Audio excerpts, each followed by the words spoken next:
Okay, let's all be real here. Probably the best part about this episode was definitely the filtration system on the urine.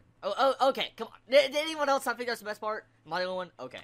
So anyways, all kidding aside, this episode had a lot of plot reveal and plot drop. I mean, there was a lot. I mean, for this episode, mainly focusing on Tanikaze and Hoshijiro just stuck in this spaceship, floating off and drifting in space, there was a lot of plot, a lot of character development, a lot of progression with the overall series. Even though this wasn't a high action-packed episode that was intense as the last couple episodes, it didn't need that. This series, I'm glad it took a time out of, the action-wise, and actually wanted us to develop our characters. Like, our main male character needed a lot more dialogue, a lot more development, and we get to see what type of character he is, so I like that. One thing we find out in this episode is that the person that wears a mask, the actual main commander, is over 600 fucking years old. 6 centuries!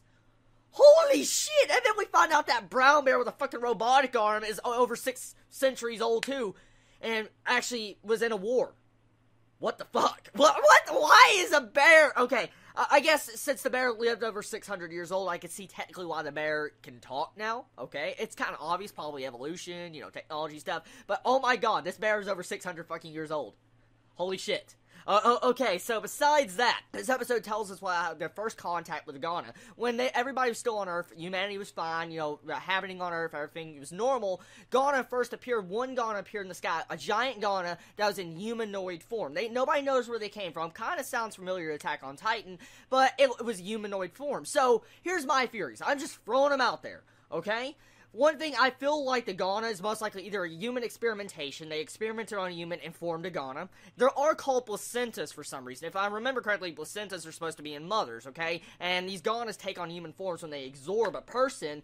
So it's really weird. Most likely either it's just some form of organism, like a virus, a parasite, something that gets inside of a person that expanded the first time around and made a Ghana, or it's just a creature that humanity made or some other alien organization in the entire universe made. Either way, the Ghana is very interesting, a lot of mystery behind them. I want to know more about them and why they always assimilate into human form, and why can they shoot fucking lasers. That's one thing I want to know. So, besides learning about the entire First Contact War, pretty much of how they found this material to make the spears, the Kabi, that was really weird. So, supposedly they found this material in a random location that can make these spears, and the spear cannot connect or mold with any other material besides Ghana's placenta or flesh. So, really interesting, really interesting. So the more I look at it, the weirder this entire conclusion gets. Like, okay, who made this material? Where did this material come from? What are the Ghana? Where'd they come from?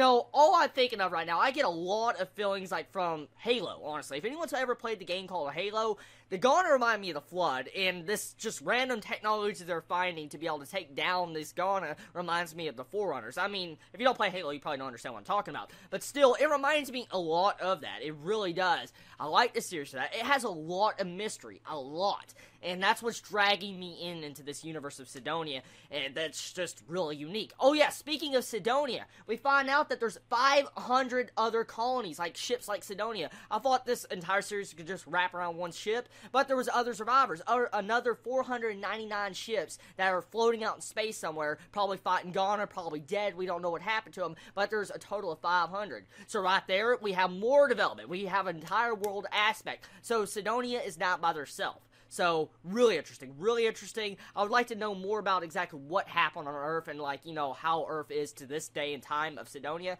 Either way, love the episode, love this fucking series, still retains as #1 of the season in my opinion, because it's just so fucking interesting, so fucking badass, so much great music, so much good character development, so much good voice actors, just fucking awesome. Tell me your thoughts on this episode of Sidonia. Did you enjoy it? Did you hate it? What's your favorite moments of it? And do you feel like this series is going to get even more badass? Let me know in the comments below. Love you so much. Please be safe. Chibi out.